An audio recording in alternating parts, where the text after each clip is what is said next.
Okay, so let me grab my pen. I know I'm shaking. Okay, so what I did first, just excuse my clipboard because my child has decorated it. So you're just gonna look right on over there. But what I did first was just wrote down my list of debt. And I kind of could categorize it like a little bit more, but I have like some medical bills. Like this is one. What the heck is this? Oh, okay. I do have another one that I didn't list on here, but those come out automatically. I already have payment plans for them. I don't have any interest rates associated with them. So honestly, my medical debt is not my biggest concern right now, but I do have some. So I'm not really going to focus on the medical debt right now because it's really like the credit card debt, the debt that has like interest rates attached to it. Those type of debts that are really kind of like bothering me. So I'm not too focused on that, but I do have it here. So I did make a list of my debt. So I have some medical here. This is a hospital bill, and it's already on like an automatic, what is it called? Like deduction. And then I have my daughter's tuition. So whenever I can, like whenever I get like extra pay or whatever, I will put down like a big like lump sum or pay more on it as much as I can when I can. So, excuse me, her balance is actually pretty low.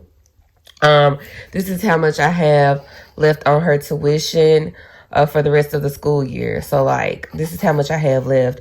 And then with that small balance, I think, because it's a monthly payment option that I'm on for her tuition, but like I said, I pay more down on it whenever I can. So right now this is my balance, and so my monthly amount that I have to pay now with this being the balance is like around $70. So it's not bad, but it is still something that I'm paying on like monthly technically. So I have it listed here because it, you know, it's an expense that comes out, and it's kind of a debt in my eyes. And one thing to note about that is that once I pay this balance off, because, you know, it is school, like there's field trips and different things that come up throughout the year, I could still accrue in a balance like on her account, like on this account, but it won't be for tuition wise, if that makes any sense. So that's just kind of a ramble of a side note that doesn't really make a difference with this, honestly, but just to throw that out there. So I have my list of debt, like I was saying. So I have like a hospital bill here. I have my daughter's tuition. I have like some credit card debt here. So I have Capital One, Best Buy, Victoria's Secret. I have a Lowe's card, and I also have a loan with LI Express, and this is for like my laser hair removal treatments. So I have my list of debt here, and I do have like more debt. Like I said, I have some other hospital bills and stuff, but some of them are small. Like when I had to take my daughter to the clinic for her arm being broken or something, I might have gotten like a $200 bill or something in the mail. Those are pretty small. There's no monthly amount associated with and stuff like that. I mean, eventually those are debts that I do want to list out, but I want to keep my list kind of small and manageable at this point. So I'm not going to include all of the extremities, like stuff that's not like absolutely important or that's like really, yeah, just prominent right now. So I'm not going to list those. So eventually, like once I pay these off or something, I may come back with those. So that there is debt that I have out there, but it's just not my main focus right now. So these are the things that I'm mostly focused on. Like I say, even this one, I'm not really too focused on that because I have it on a plan already. So I'm not too focused on it, but I do have it listed here. So just looking at the list of debt that I have here, this is my smallest one. And then, oh, so I'm doing the debt snowball method if I didn't say it already. But so looking at the smallest one, this will be the smallest debt that I have. So how this would work is this will be the smallest one. So I will start paying this off first. And I could number these from smallest to biggest, but I know this will be the thing that I pay off first, which is her tuition. Then I would move on to like my Victoria's Secret card here. That's the next smallest. Then it would be Lowe's, then Best Buy. So I would tackle them in that way. So the plan here would be to like pay off as much of this as I can while paying the minimum on these here. And then, so let's just say, like I said, with this balance here, I would be paying like $70 a month. So, if I go ahead and pay this off, let's just say, for example, if I go ahead and pay this off, then the $70 a month, the $70 a month that I would, you know, put towards this, I can now eliminate that out of my budget and add it to whatever. So let's just say I'm paying $70 on the tuition a month and then $50 on my Victoria's Secret every month. So when I pay this off, I can take that $70 that I was initially spending a month on this and add it to my Victoria's Secret balance. So now I'm paying 50 plus 70 on this. So this is going to get paid off faster. Hopefully that makes sense. I feel like I could have written that out to better explain it, but we ain't finna do all that. I mean, there's a million videos on the debt snowball method if you want to, you know, a better explanation, but that's pretty much how it's gonna go. So my main focus would be her tuition. That's my smallest debt that I have listed here.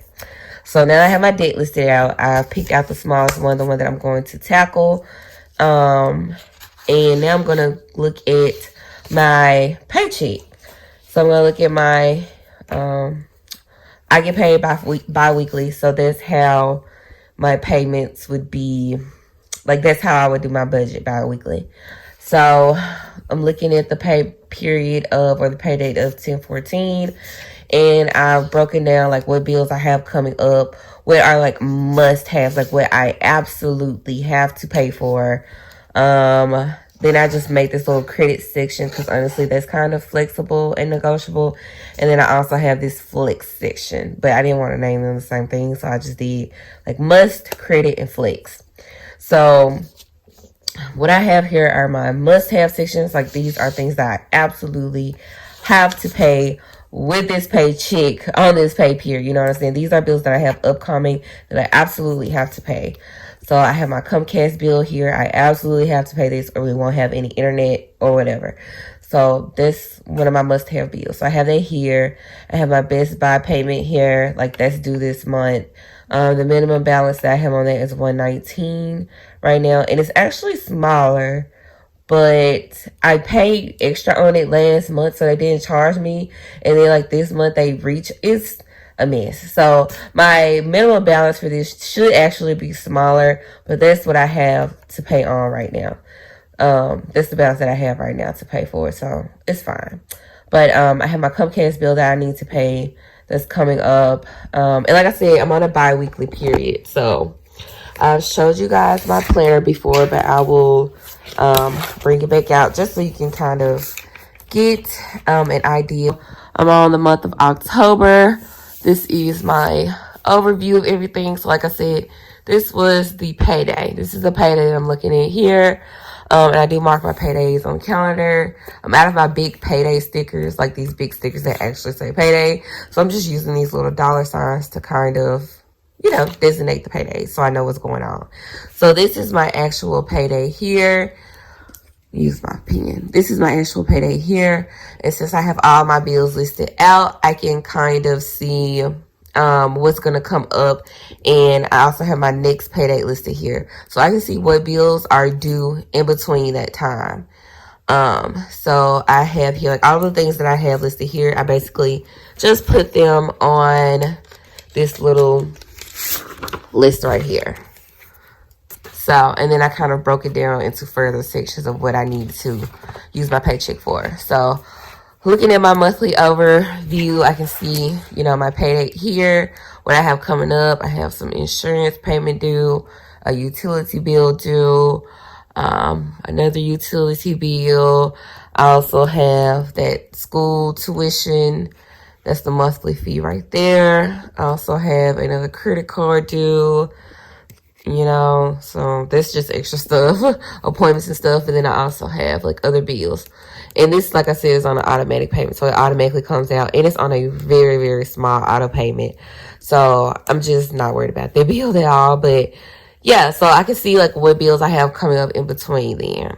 So that's how I did that. Everything I have coming up in between this time until I get paid again. So that's kind of where I got this list from. And that's how using my planner actually helps me out. So that's what I have here on my planner. And then with that being written out, this is how I got to this. So again, my Comcast, this absolutely needs to be paid if I want to have internet, and I do. So I'm absolutely going to pay that. One of my credit cards, I'm going to pay that.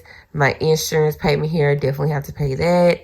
Utilities, and I think I'm actually missing a utility payment on here that I did mark. I'm missing one. This one was actually $59, but I just rounded it up because it was $59 and some change. And then I'm missing another utility bill of $40. So I actually need to add that in here, but I'm gonna do some more with this sheet, so no worries there. So yeah. So I have everything that I must pay here. And then the total of what all of that would be.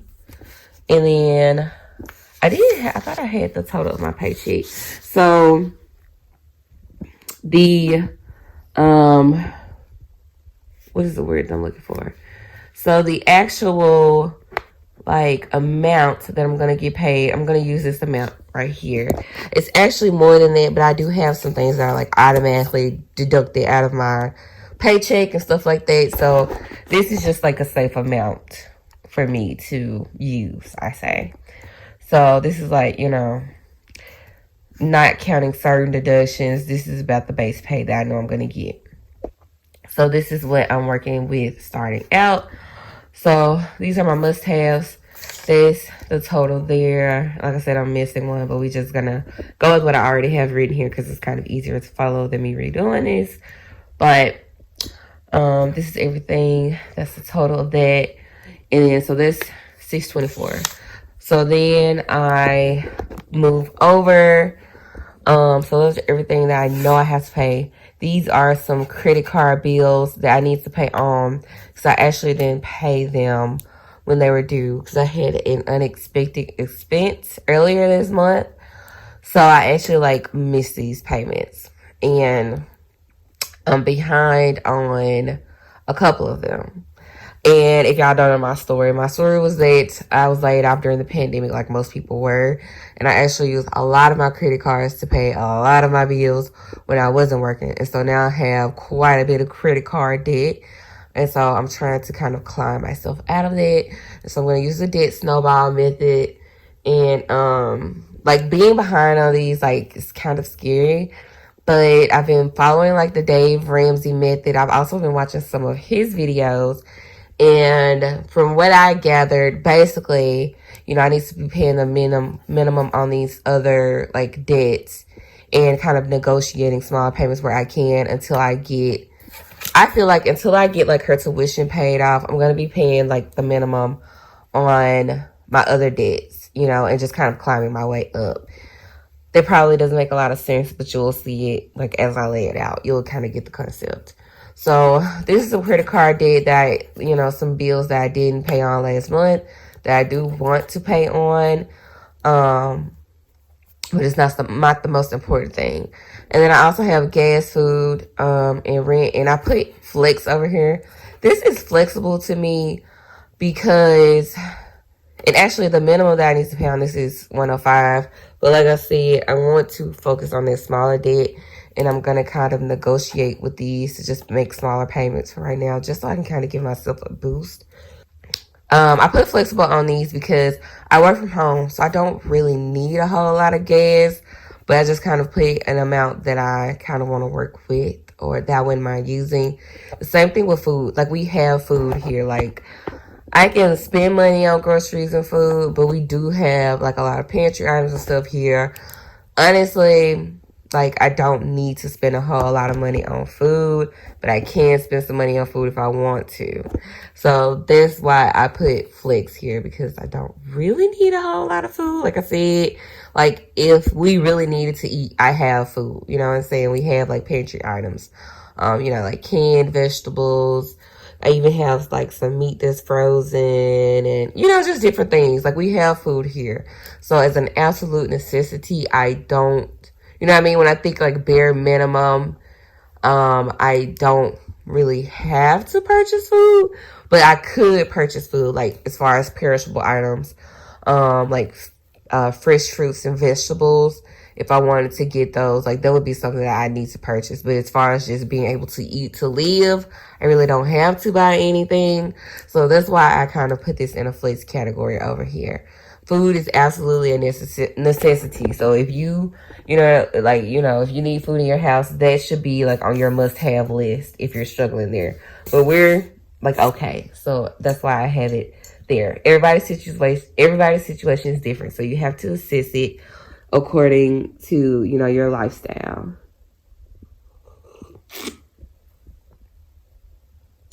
And I'm having coffee, so yeah, just excuse the random sips. But yeah, so that's why I have it here. And the same thing with this rent category here. I like to set aside a certain amount for rent every month, like out of my paycheck, so that there's not this big lump sum of rent coming out when it's time for me to, pay my rent. I'm not getting this huge amount taken out. So I take out a little bit, out of each paycheck. But since I'm trying to focus on like completely eliminating that smaller balance, tuition balance, I went ahead and marked it 0 so that I can pay it off faster and I have more money left over out of my, paycheck to pay for that. Which is really hard because I want to put as many dollars towards knocking off that tuition balance as I can. But at the same time, it's going to be kind of scary for me to see that big old lump sum come out when it is time to pay rent. But, yeah, so that's why I have these over here in the flex option. Again, everybody's situation is different, so you do that according to your own. So I have my must-haves here and how much they cost. My credit, which is flexible, but like what I feel like I want to pay on these. And what I can negotiate to pay on these. This is kind of where I am here with the guesstimate/estimate. And this is kind of my little flex category, depending on how much I have left over, is how much I want to put in these categories. So this is what I have there. So just telling all of those up, I have 624, 150 here, and 300. So then I come down a little bit, and I just added all 3 of those numbers together. I got the grand total of 1074. I'm going to do my total paycheck amount, which is 1,400, minus 1074, and I have a 326 balance left. So with that 326 balance, I want to go ahead and put that on her tuition so I can pay it off as soon as possible, and I have 134 left. So now that I have that 134 left, so most of my bills are paid. Now, when I come back to reassess my debt, this is not going to be 460 anymore. This will be 134. And so with my next paycheck, this will be a lot easier to pay off. I'll probably be able to pay off this whole thing with my next paycheck. If possible, I have to kind of reassess like what bills coming up, because I know with my next paycheck, I'm going to have rent and everything. That next paycheck is going to be like for the first of the month. So all my first of the month expenses is going to come out of that check. So what I'm going to do now is actually go in. I have my laptop over here with me. And what I'm going to do is go in and actually start like paying these bills. And I'm definitely going to start out with the must-haves first. And just go in and actually start paying these bills. And once I actually start putting all the money and stuff in, I can see what kind of true balance I'm actually left with and what it's going to go where. So depending on how my must-have and necessities get paid and what my balance is looking like after that, I always kind of flex my money around to fix the other categories that are flexible, if that makes sense. So I pay my must-haves, and then whatever's left, I kind of deviate to those flexible categories however I see fit. So that's what we're going to do now, and then I will follow back up and probably have a new outline for the next pay period so I can go ahead and see what I'm going to be paying off and what my finances are going to be looking like then. And yeah, so I'll be back to follow up what I'm going to plan to do for my next pay period. And then in the meantime, I'm also looking for like overtime work or a part-time job, because the best way, of course, to be able to pay this debt and not having to pay like the super minimum or take longer to pay these off will be to have more income coming in. So I'm looking for like a part-time job or any overtime or extra shifts that may be available to work. I'm looking for those so that I can pay off debt even faster. But I'm going to go ahead and put these numbers in and pay these bills, and I may do a follow-up. So, yeah.